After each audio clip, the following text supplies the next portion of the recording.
SSC নিয়োগ দুর্নীতি নিয়ে হাইকোর্ট যে রায় দিয়েছিল, সুপ্রিম কোর্ট সেই রায়কে স্থগিত না করে সেই রায় বহাল রাখলো। এটা কি আপনাদের জয়?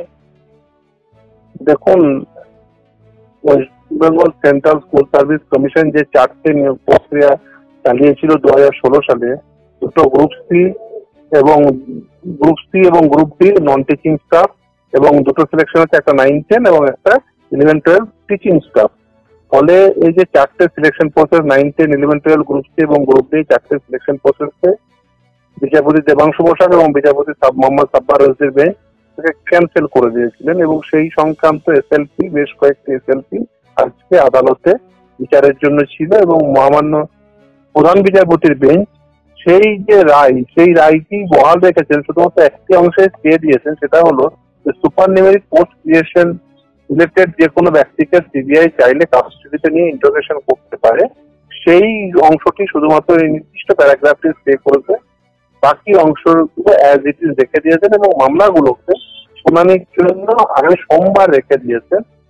সেখানে বলেছেন, প্রধান বিচারপতি কথা বলেছেন যে আজকের যেগুলো লিস্টে আছে এই মামলাগুলো ছাড়াও অন্যান্য যে মামলাগুলো একসঙ্গে শুনানির জন্য আগামী সোমবার রাখা হয়েছে। তো আমাদের বক্তব্য অত্যন্ত পরিষ্কার যে এই যে নিয়োগ হয়েছিল, সেই নিয়োগে বিভিন্ন ধরনের দুর্নীতি হয়েছিল। যেমন ধরুন, ওএমআর শিটে প্রাপ্ত মার্কস এবং যে ট্যাবুলার শিটে প্রাপ্ত মার্কস, সেখানে ডিফারেন্স ছিল। After expiry of the panel appointment ছিল, নন লিস্টেড ক্যান্ডিডেটের অ্যাপয়েন্টমেন্ট ছিল, আইন নিয়োগের যে আইন, সে আইন ভঙ্গ হয়েছে। এরকম বিভিন্ন ধরনের দুর্নীতি হয়েছে।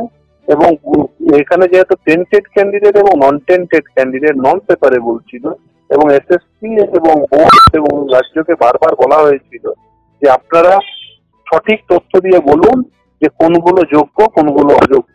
আমরা দেখেছি রাজ্যের মাননীয় মুখ্যমন্ত্রী বলেছেন একজনেরও চাকরি যাবে না। আদতে তিনি একথা বলে তিনি আদতে অযোগ্য চাকরি প্রাপকদের পাশে ছিলেন।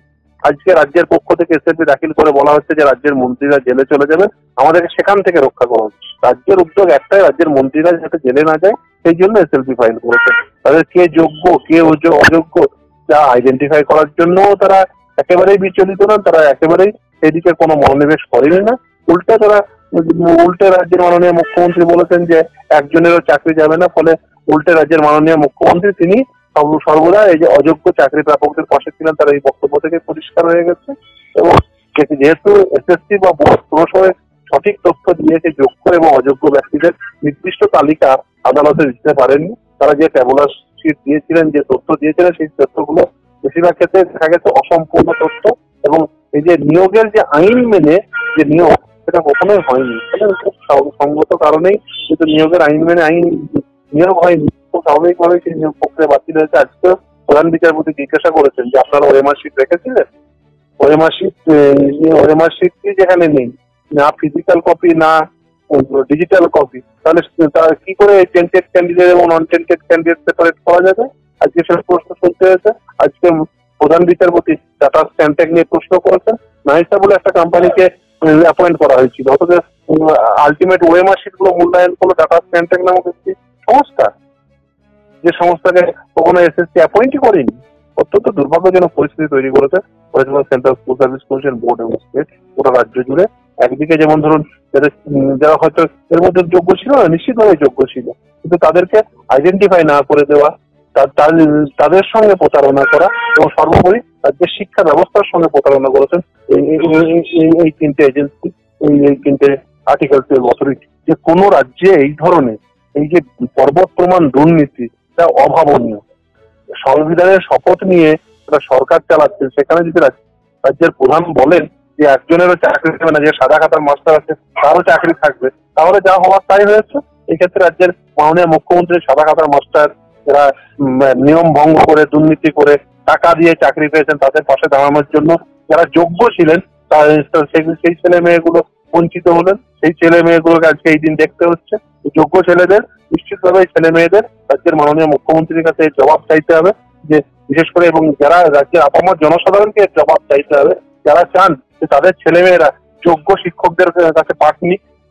যে রাজ্যের মাননীয় মুখ্যমন্ত্রী কেন অযোগ্যদের পাশে দাঁড়িয়েছিলেন, কেন বলেছিলেন যে কেন বলছেন যে ওই যে একজনেরও চাকরি যাবে না কেন বলছেন? সাদা কালো মাস্টারকে রাখার জন্য রাজ্যের মাননীয় মুখ্যমন্ত্রীর এই উদ্বিগ্নতা কেন?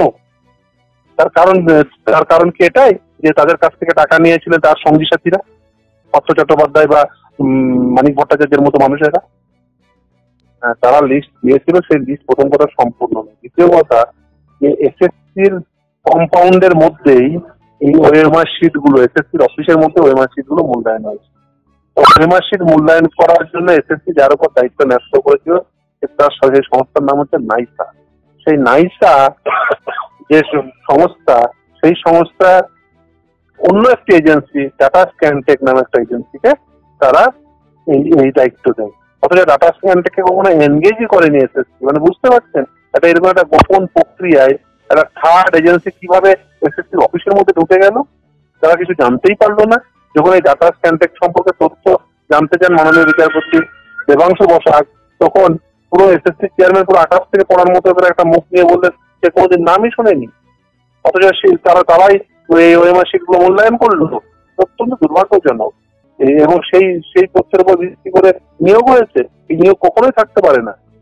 এই যে নিয়োগ যেভাবে হয়েছে, এতে যারা যোগ্য তারা বঞ্চিত হলো। রাজ্যের লক্ষ লক্ষ ছাত্রছাত্রী যারা এদের কাছ থেকে পাঠ নিল তারা বঞ্চিত হলো। রাজ্যের আগামী প্রজন্ম বঞ্চিত হলো। রাজ্যের সর্বোপরি রাজ্যের শিক্ষা ব্যবস্থা সেটা কলুষিত হলো। ভাবুন একবার, এদের কাছ থেকে যারা পাঠ নিয়েছে, সাদা কাদার মাস্টারদের কাছ থেকে তারা কোন ধরনের শিক্ষা পেল, তারা কোন মানের, কোন মূল্যবোধের শিক্ষা পেল? এর দায়িত্ব রাজ্য সরকারকে নিতে হবে, এর দায় মমতা বন্দ্যোপাধ্যায়কে নিতে হবে। তিনি এখনো পর্যন্ত বলে যাচ্ছেন। অত্যন্ত দুর্ভাগ্যজনক। রাজ্যের মূল উদ্যোগী হচ্ছে মন্ত্রীকে বাঁচানো, মন্ত্রীদের বাঁচানো। ও কে চাকরি পেলো, কে পেলো না, কার চাকরি গেল, কার চাকরি থাকলো, শুধুমাত্র মন্ত্রীদের চাকরি থাকলেই হবে? রাজ্যের কি সব মন্ত্রীরাই সব? রাজ্যের মানুষরা কেউ নন। রাজ্যের মানুষ, রাজ্যের সাধারণ ছেলে মেয়ে, রাজ্যের যোগ্য ছেলে মেয়ে, রাজ্যের একেবারে প্রান্ত সীমার মানুষ, তাদের সন্তান সন্ততি, এরা কেউ নন। যারা ক্ষমতায় বসেছেন এদের কাছে এরা কেউ নন। এদের কাছে শুধুমাত্র তারা এবং তাদের সংশ্লিষ্ট বান্ধবী বন্ধু যারা আছেন তারাই।